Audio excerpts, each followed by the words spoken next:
Hi, welcome to the Ambient iPad. Let's make some music. In this video, I'm going to show how to use GarageBand on the iPad to make ambient music without ever hitting the record button. No need to do my typical signal chain wrap because I'm only using the iPad Pro plugged into power. For sounds, I'm just going to use sounds that are part of GarageBand, and for the most part it's the same with effects. The only effect I'm going to add that's an AUV3 is tap delay, and I'm using that for looping for a couple of sounds. So let me walk through the sounds first and with the effects, and then I'll just demonstrate how I'm going to do the looping. So I have tap delay not enabled for a couple of these so I can play the sounds. These again are just stock sounds within GarageBand. You can manipulate them. There's a lot of different knobs and you have a bunch of different choices with some of the synths as well. This is a choir and this will provide the sound for the first loop.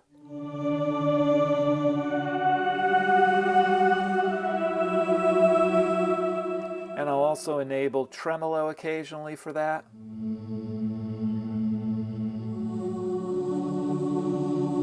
That going back and forth in the stereo field if you are using headphones. And then for the second sound, we have yet another choir. This is called transistor choir.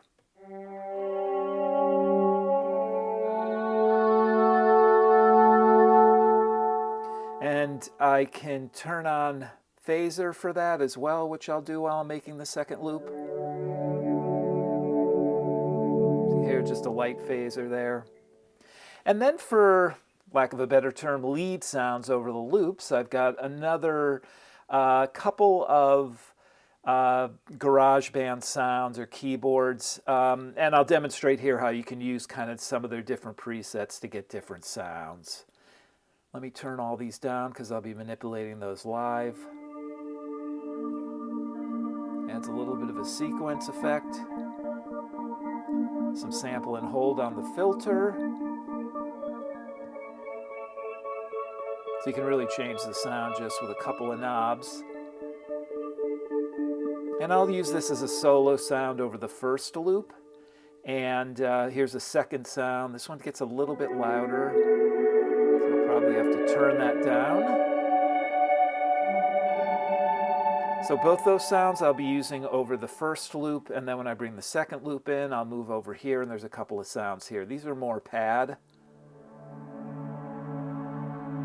A very slow phase pad. And I'm not using any effects other than what they have in these patches. So again, quick, easy way just to pick some sounds to make some ambient music.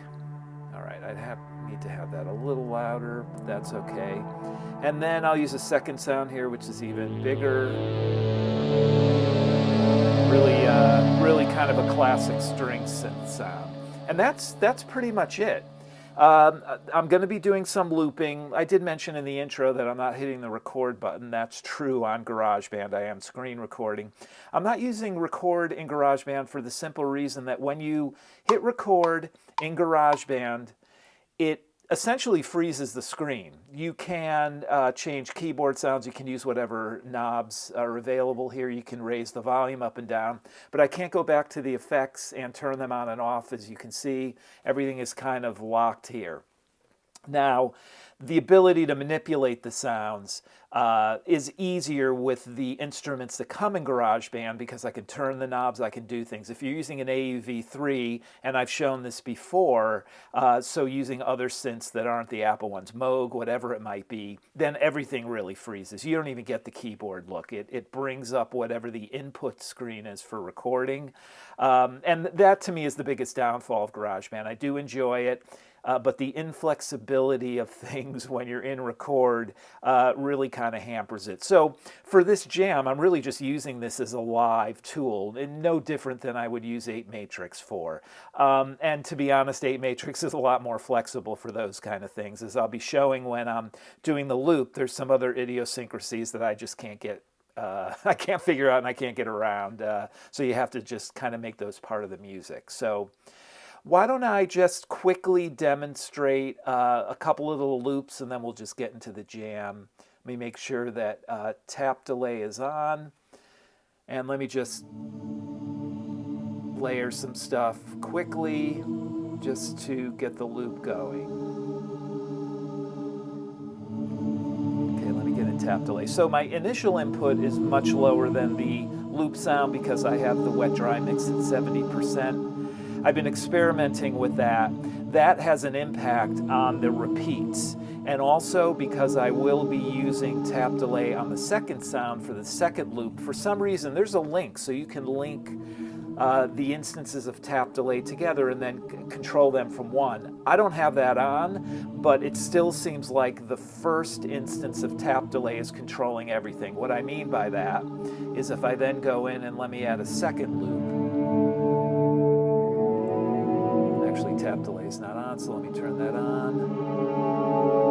Again, this is just like quick laying stuff down just to demonstrate. And I've got the repeats for both of these on 100. And actually you can hear something, well, tap delay is not enabled. Let me try this one more time. But it's important to note right now that I have tap delay on that initial loop at 100. The volume should not really be going down, and it does. And even if I raise, you can go up to 100%, 110%.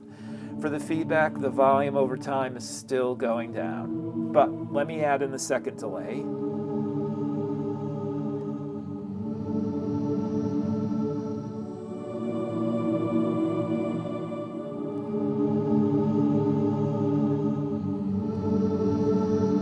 And this is very low. Actually, I think it's interacting with it now already. So this is at 100%, but now if I go back into the first loop, and let me just bring this down to like 80 for this turnaround, have that go down, and then let me go down even more. So what should be happening is that this first loop should just be decaying and the volume going down fairly quickly. Because I'm going down, I'm just going to turn it off now. It's still a little there, but it's taken down the volume of the second one for the most part too. And if I go in here, you can see it's still set at 100%. I do not have any link or anything on here. So that can be frustrating too as well. Instead, I do just keep it set to 100, and I kind of act like it would work normally in the way that it does in 8 Matrix, but the volume does just kind of keep decreasing over time, and I just work with that. So let me just do a quick kind of jam here so you can see what this is all like together. But that's a walkthrough of the sounds, the effects. There's a lot of capabilities within GarageBand. The sounds are typically a little thinner for my liking versus something like a Moog or really a lot of other synth apps.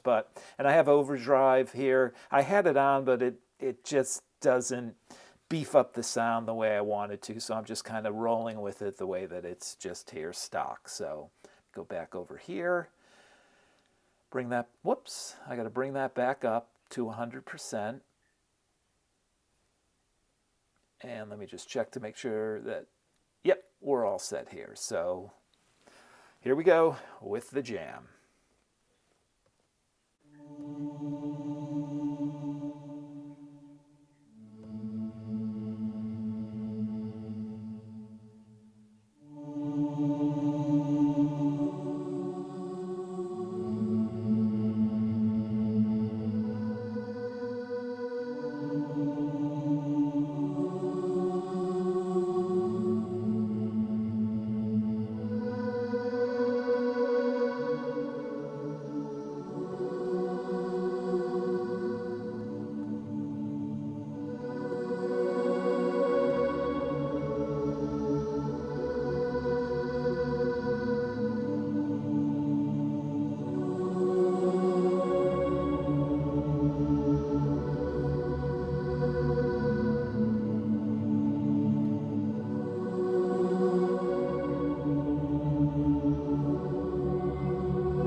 Despite the limitations of GarageBand that I cover in this video, I still really like it.